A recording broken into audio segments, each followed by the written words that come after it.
आज मीनाक्षीताई पाटील आल्या नाहीत म्हणून, नाही तर एरवी आज तुम्हाला व्यासपीठावर एक वेगळं दृश्य दिसलं असतं की 3 चित्रकारांच्या मध्ये एक प्रकाशक हा अंग चोरून आणि संकोचून बसलेला तुम्हाला दिसला असता. कारण राजू बाविस्कर हे मुळात चित्रकार आहेत आणि अपघाताने लेखक झालेले आहेत.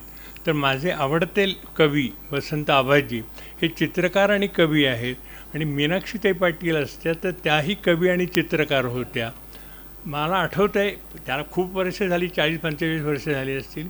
एका जाहीर मुलाखतीत आपल्या सुधीर गाडगिळांनी पुलन असा प्रश्न विचारला होता की एकेकाळी तुम्ही चित्र चांगली काढायचात, नंतरच्या काळात तुम्ही हातात कधी ब्रश धरला होतात का? पुलंनी तत्काळ उत्तर दिलं, मी रोज दाढीचा ब्रश हातात धरतो. तर त्यांचा जेवढा चित्रकलेशी संबंध तितकाच माझा चित्रकलेशी संबंध. थोडक्यात मला एवढंच म्हणायचं आहे की आज राजू बाविस्कर यांच्याबरोबर माझा सत्कार होतो आहे, राजहंस सत्कार होतो आहे. मला आनंद वाटतो आहे. खरं तर गेल्या 50-60 वर्षाच्या माझ्या प्रवासात मला अनेक राजू बाविस्कर राजहंसला मिळाले. अनेक राजहंसला मिळाले, वेगवेगळ्या क्षेत्रातले मिळाले आणि त्यांची पुस्तकं राजहंसला प्रकाशित करता आली. आणि कुसुमाग्रज म्हणाले त्याप्रमाणे खरंच मागे वळून बघितलं तर तो प्रवास सुंदर झाला असंच मला म्हणावं असं वाटतं. कारण एका बाजूनी तो मला समृद्ध करणारा होता, वैचारिकदृष्ट्या मला अधिक परिपुष्ट करणारा होता, तसाच तो मराठी वाचकांनाही समृद्ध करणारा ठरला, याचा मला आनंद वाटतो. अगदी माझ्या ऐन उमेदीच्या काळात मला आठवतं आहे, विजय तेंडुलकर असतील, दुर्गाबाई भागवत असतील, अरुण साधू असतील, अनिल बर्वे असतील, अशोक जैन असेल, किंवा इकडे रत्नाकर मतकरे असतील, सुमतीबाई देवस्थळी, बी ग कानिटकर, बी स वाळिंबे, नंतर इकडे अनंत भावे, पुष्पा भावे, रत्नाकर मतकरी, किती नावं एका दमात घेऊ. इतक्या सगळ्या साहित्यिकांचं सहकार्य राजहंसला सातत्याने मिळत गेलं. त्यामुळे एका बाजूनी विषयाचा विविधता राजहंसला जपता आली, तर दुसऱ्या बाजूनी काहीतरी चांगलं आशयपूर्ण असं साहित्य हे मराठी वाचकांना देता आलं, याचा मला आनंद वाटतो. प्रकाशन विश्वात किंवा खरं तर प्रत्येक क्षेत्रात तुम्हाला काळाचं भान हे ठेवावंच लागतं, कारण ती गरजच असते. आणि त्या दृष्टीने बघायला गेलं तर अत्तरे म्हणायचं ते मला नेहमी आठवतं की प्रकाशकाचे आणि संपादकाचे कान, नाक आणि डोळे हे अत्यंत तीव्र आणि संवेदनशील असावे लागतात, कारण त्यांना विषयाचा वास यावा लागतो. तर अशा पद्धतीने याचं काम करताना तुम्हाला कितीही म्हटलं तरी वृत्तपत्र असतील किंवा त्यांच्या साप्ताहिक पुरवण्या असतील, मासिकं असतील, दिवाळी अंक असतील, किंवा अलीकडच्या काळात समाज माध्यमं असतील, या सगळ्या माध्यमांमध्ये काय काय प्रकाशित होत असतं याच्याकडे लक्ष ठेवणं हा एक कामाचाच भाग असतो आणि तो आनंददायक असतो. कारण याच मार्गाने माझ्याकडे काळ्या निळ्या रेषा हे पुस्तक आलं, म्हणून मला हे तुम्हाला आवर्जून सांगावं असं वाटतं. कारण विदर्भ साहित्य संघाचं युगवाणी हे जे नियतकालिक आहे, त्या नियतकालिकात राजूचे 2-3 लेख सुरुवातीच्या काळात जे आले ते माझ्या वाचनात आले. आणि तुम्हाला मी सांगतो की ते 2-3 लेख वाचल्यानंतर त्यातला अस्सल जीवनानुभव आणि अगदी वेगळा जीवनानुभव वाचल्यानंतर अक्षरशः मी शहारलो. आणि मी त्या 2 दिवसांनी मी सुधीर रसाळांना फोन केला आणि त्यांना असं सांगितलं की म्हटलं असे लेख आले, तुम्ही वाचलेत का? ते म्हणाले हो वाचले. म्हटलं मला असं वाटतं आहे, तर तुम्ही प्रफुल्ल शिलेदारांशी बोलाल का? कारण तोपर्यंत माझी आणि शिलेदारांचा खूप मोठा परिचय नव्हता. त्यांनी स्वतः ते शिलेदारांशी बोलले, प्रफुल्ल शिलेदारांशी. आणि आनंदाचा भाग म्हणजे शिलेदारांना पुस्तकाची कल्पना अतिशय आवडली. इतकंच नाही तर त्यांनी त्याच्या संपादनाची जबाबदारीही उचलली, ती अशासाठी की राजूनी त्याच्या लिखाणात अनेकदा अहिराणी भाषेचा वापर केलेला आहे. आणि ही अहिराणी भाषा, त्याचे बारकावे, त्याचं व्याकरण, त्याचा लहेजा, त्याच्यातले न्युअन्सेस याची प्रफुल्ल शिलेदारांना जेवढी जाण होती तेवढी माझ्या परिचयात इतर कोणाला नसल्यामुळे ते काम जेव्हा त्यांनी स्वीकारलं तेव्हा मला अतिशय आनंद झाला. आणि तुम्हाला सांगायला मला खरंच आनंद वाटतो की प्रफुल्लने त्या संपादनाचं काम इतकं मनापासून केलं आणि ते पुस्तक शेवटी आमच्या हातात प्रकाशनाच्या दृष्टीने आलं. मी आणि डॉक्टर बोरस यांनी नेहमीप्रमाणे वाचलं आणि असं लक्षात आलं की खरोखरच मराठीमध्ये खूप वर्षानंतर एक चांगलं आत्मचरित्र या पद्धतीने या जीवनावरचं येतं आहे. आणि पुढे अर्थात त्याच्यात चित्रकाराचा प्रश्न नव्हता, कारण स्वतः राजू चित्रकार असल्यामुळे त्यातल्या काही प्रसंगांना जिवंत रूप देणं हे राजूला सहज शक्य झालं आणि पुढे अशा पद्धतीने ते पुस्तक तयार झालं. ते तयार झालं, पुढे हळूहळू लोकांपर्यंत पोहोचायला लागलं आणि पुढच्या 2-4 महिन्यात अनेक वाचकांचेच नाही तर अनेक जाणकारांचे, अनेक समीक्षकांचे इतके चांगले अभिप्राय यायला लागले. अगदी वसंत आबाजी ढाके यांचाच पहिला अभिप्राय आला की बाबा फार मराठीतलं एक उत्तम आणि दुर्मिळ असं चरित्र आहे. भालचंद्र नेमाड्यांचं पत्र आलं, राजन गवस, नादो महानोर, दीपक घारे, आमचे आपले श्रीकांत देशमुख ह्या सगळ्यांनी अभिप्राय देऊन त्या पुस्तकाचं कौतुक केलं. त्याच वेळेला त्याला अनेक स्थानिक पुरस्कारही मिळाले आणि त्याच्यात कळस अध्याय म्हणजे त्याला आत्ता यंदाचा गेल्या वर्षीचा साहित्य अकादमी पुरस्कार मिळाला. हा त्याच्यातला सगळ्यात गौरवाचा भाग आहे की ज्याच्यामुळे आज त्यांचा इथे सत्कार आपण करतो आहोत. मला विचार आलं तर प्रकाशकाच्या वाटचालीतला जर खरा आनंदाचा, धन्यतेचा कुठला भाग असेल तर तो हा असतो की आपण शोधलेला एखादा विषय, आपण शोधलेला एखादा लेखक यांच्यातून एखादं चांगलं पुस्तक तयार होतं, चांगली साहित्यकृती तयार होती आणि त्याचा गौरव होतो. हा अगदी दुर्मिळ क्षण ज्याला म्हणता येतील असा दुर्मिळ क्षणातला भाग असतो. सुदैवाने राजहंसच्या या वाटचालीत अनेक असे दुर्मिळ आणि आनंदाचे आणि धन्यतेचे क्षण राजहंसला मिळाले. कारण राजहंसला मिळालेले म्हणून मी प्रत्येक माझ्या भाषणात आवर्जून सांगत असतो की राजहंसच्या आजच्या यशात मोठा वाटा, सिंहाचा वाटा हा लेखकांचा आहे आणि लेखकांच्यामुळेच राजहंस मोठी होती आहे किंवा मोठी होण्याच्या मार्गावर आहे हे मला सांगायला मनापासून आनंद वाटतो. आणि दुसरं मला सांगतो की माझ्या मी प्रकाशकांच्या कामाच्या आनंदाचा भाग कोणता असेल तर असे विषय शोधणं, त्याला न्याय देईल असे लेखक शोधणं, त्यांची एकमेकांची सांगड घालणं, कधी ती सांगड मनासारखी जमती आणि त्यातून एक चांगली साहित्यकृती उभी राहती, एक मोठा प्रकल्प उभा राहतो. तर काही वेळा आपले अंदाज साफ चुकतात आणि आपले ते प्रकल्प यशस्वी होत नाही. तरीही तुम्हाला मी सांगतो की हा जो शिवाशिवीचा खेळ असतो तो खेळ खेळण्यात प्रकाशकाला आनंद मिळत असतो. कारण कितीही म्हणलं तरी शेवटी तुमचं एका सर्जनशील लेखकांशी संबंध त्या निमित्ताने येत असतो.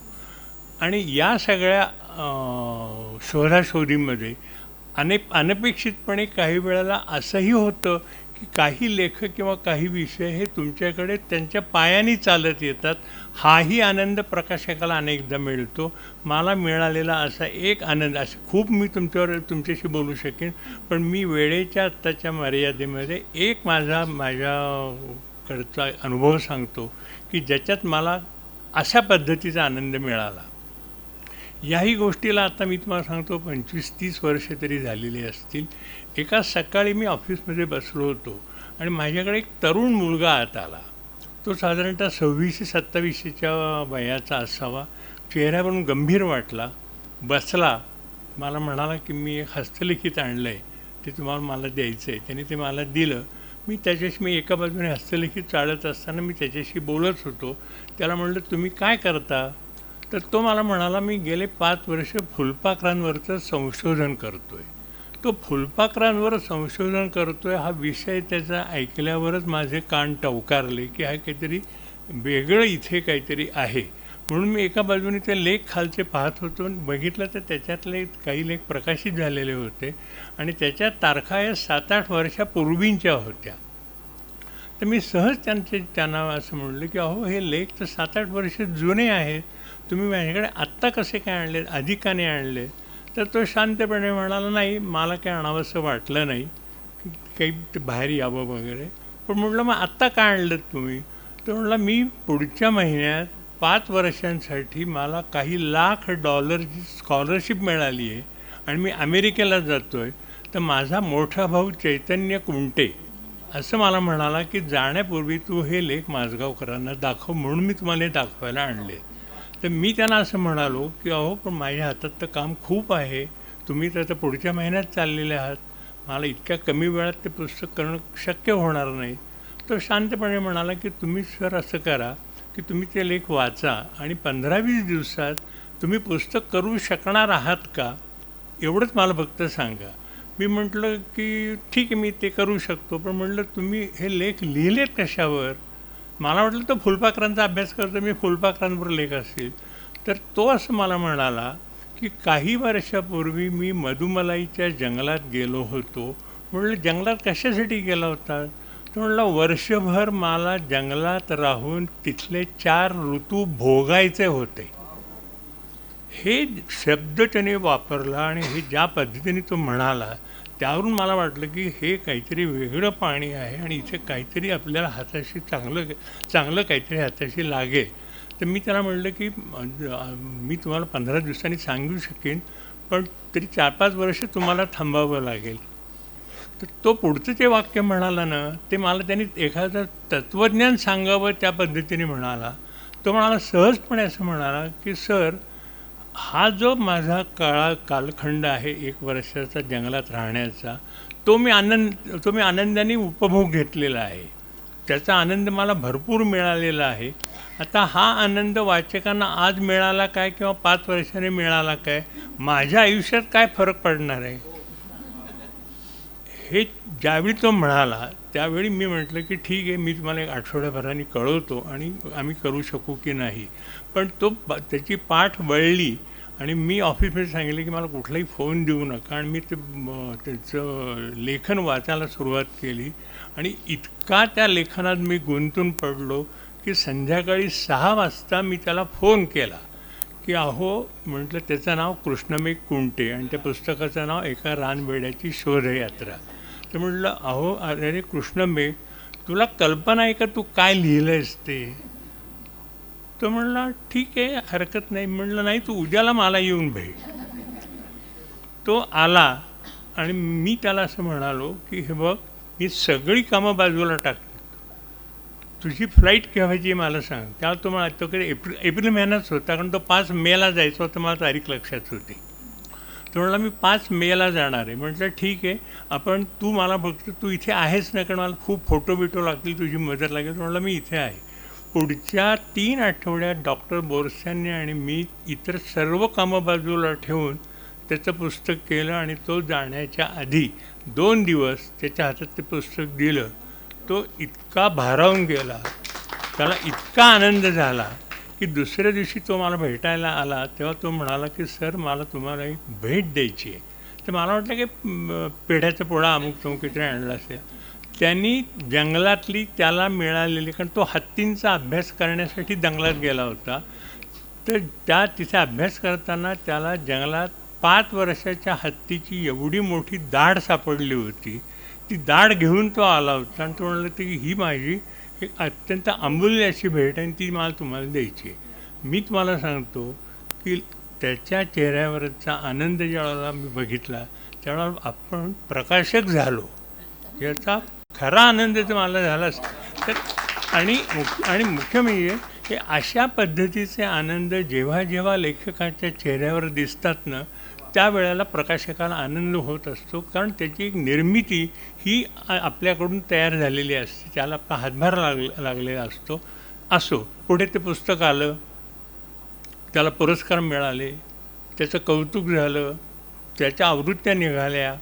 आजही त्याची 10वी 12वी किंवा कुठली तरी आवृत्ती चालू आहेच. मला सांगा, शेवटी लेखकाला काय हवं असतं, तर आपलं लेखन हे वाचकांनी वाचावं, त्याच्यावर त्यांनी प्रतिक्रिया द्यावी, एवढीच त्याची अपेक्षा असती. ही अपेक्षा कृष्णमेघ कुंटेच्या एका रानवेड्याची शोधयात्रा या पुस्तकाने पूर्ण केली. मला माझ्या त्या संपूर्ण प्रवासातला हा महत्त्वाचा प्रसंग वाटला, तेवढाच मी तुम्हाला सांगितला. आता एवढं फक्त या निमित्ताने मी फक्त एकच गोष्ट आणि एकच मुद्दा तुम्हाला सांगतो, तो असा, कारण याच मुद्द्यावर मी मुंबईतल्या माझ्या एका कार्यक्रमात जरा सविस्तर बोललो होतो, पण आता वेळेचं बंधन आहे. तर मी 5 मिनटात तुम्हाला एक मुद्दा सांगतो की मला या निमित्ताने असं सांगायचं आहे की आज सर्वसाधारणपणे मराठी प्रकाशन व्यवसायाचं चित्र काय दिसतं, तर आज लेखकांची संख्या खूप वाढलेली तुम्हाला दिसते. अनेक लेखकांना व्यक्त व्हायचं आहे, केवळ व्यक्त व्हायचं आहे असं नाही, तर त्यांना व्यक्त व्हायची घाई झालेली आहे. इतक्या पद्धतीने ते व्यक्त होतं आणि ही चांगली गोष्ट आहे. मी त्याच्यात मला बिलकुल मला काही दुसरं म्हणायचं नाही, कारण आता नवी टेक्नॉलॉजी, नवं तंत्रज्ञान आणि समाज माध्यमं यामुळे हे व्यक्त होणं फार सोपं झालेलं आहे. सकाळी 8 वाजता लिहिलेल्या मजकुराला दुपारी 1 तासाभरात तुम्हाला लाईक्स अँड डिसलाईक्स यायला लागतात. हा लेखकाच्या दृष्टीने आनंदाचाच भाग आहे. त्यातही आनंदाचा भाग मला असं वाटतो की हे जी लेखकांची संख्या वाढली आहे त्यात शहरी भागांपेक्षा ग्रामीण भागातील लेखकांची संख्या ही मोठ्या प्रमाणात आहे. आणि केवळ त्यांची संख्या मोठ्या प्रमाणात आहे असं नाही, तर त्यांच्या लेखनाची गुणवत्ता ही शहरी लेखकांच्या लेखनापेक्षा तुम्हाला निदान असा राजहंस तरी अनुभव गेल्या 5 वर्षातला तुम्हाला मी सांगतो. डॉक्टर बोरसे त्याच्याशी सहमत होतील की ती गुणवत्ता उजवी, कारण ते लेखक वेगवेगळ्या ग्रामीण भागातून आलेले, ते त्यांचं प्रामाणिक जगणं, त्यांचा जीवनाचा संघर्ष, त्यांची नातीगोती, त्यांच्या नात्यातले ताणतणाव ह्याचं इतकं उत्तम पद्धतीने चित्रण करतात. आणि केवळ ते चित्रण करतात असं नाही. मी तर पुढे जाऊन तुम्हाला असं म्हणेन की आपण अनेकदा मराठी भाषेच्या भवितव्याबाबत फार चिंतातूर सूर लावून बोलत असतो. बोलावंही, ते काही चुकीचे असायला भाग नाही, पण तरीही तुम्हाला मी सांगतो की पुढच्या काही काळात मराठी साहित्याची पालखी ही ग्रामीण साहित्यिकांच्या खांद्यावरून केलेली तुम्हाला दिसेल. इतकं यांचं साहित्य वेगवेगळ्या भागातून, वेगवेगळ्या प्रदेशातून, वेगवेगळ्या भाषेतून, त्यांची भाषा म्हणजे तुम्ही काळ्या निळ्या रेषा बघा, त्यातली भाषा बघा. हे जे वेगवेगळ्या भागातून ग्रामीण लेखक येत आहेत ते त्यांची भाषा घेऊन येत आहेत, त्यांची शैली घेऊन येत आहेत. त्या शैलीवर कोणाचाही प्रभाव नाही आहे. त्यांना जे मोकळेपणाने व्यक्त करावं असं वाटतं ते व्यक्त करत आहेत. मग ती अहिराणी असेल, मग ती वऱ्हाडी असेल, मग ती खानदेशी असेल, मग ती सातारकडची असेल, ती आता इन्शाल्लामध्ये अभिराम भडकमकरांनी तर कोल्हापूरकडची एक शैली बोलीभाषा वापरली आहे. थोडक्यात म्हणजे ह्या लेखकांच्याकडून त्यांच्या कळत न कळत मराठीतल्या बोलीभाषा जपण्याचं काम फार महत्त्वाचं असं काम होतं आहे. आणि बोलीभाषा या मराठी भाषेतल्या शतकानुशतकाची परंपरा असलेल्या आणि ज्याला आपण मोठं संचित म्हणावं, सांस्कृतिक संचित, अशा या बोलीभाषा आहेत. त्या भाषा जपण्याचं कामही या लेखकांकडून होतं आहे. मी या निमित्ताने इतकंच म्हणू इच्छितो की अशाच पद्धतीचं लेखन सर्व महाराष्ट्रातल्या ग्रामीण भागातून येत राहावं. आमच्यासारख्या अनेक प्रकाशकांनी ते प्रकाशित करत राहावं. त्यात राजहंसही वाटा असावा असं मला मनापासून वाटतं. ती इच्छा मी प्रदर्शित करतो. आणि शेवटी last but not the list, आजचा हा जो कार्यक्रम आहे हा ममता क्षेम कल्याणी आणि नितीन जळूकर या जोडप्याने केलेला आहे. या जोडप्याकडे माझं बारीक लक्ष अशासाठी आहे की हिचा भाऊ हा गेले अनेक वर्ष राजहंस नाशिकमध्ये काम करतो. त्यांचे जे मी कार्यक्रमाला कुठले जाऊ शकत नाही, पण त्यांचे कार्यक्रम कुठले आहेत, ते कोणाचे करतात, त्यांची दृष्टी काय आहे, त्यांचं मांडणी काय आहे कार्यक्रमाची, ह्याच्याकडे माझं बारीक लक्ष असतं. आता सुनीताबाईंच्या साहित्याचं संमेलन ही त्यांचीच कल्पना किंवा साहित्य अकादमी मिळालेल्या पुरस्कारार्थींचा पुण्यात आल्यावर गौरव करणं ही कल्पनासुद्धा मूळ त्यांचीच. तर त्या जोडप्याच्या या विदिशा विचारमंचच्या कार्यक्रमाला, त्यांच्या पुढच्या वाटचालीला मी शुभेच्छा देतो आणि थांबतो.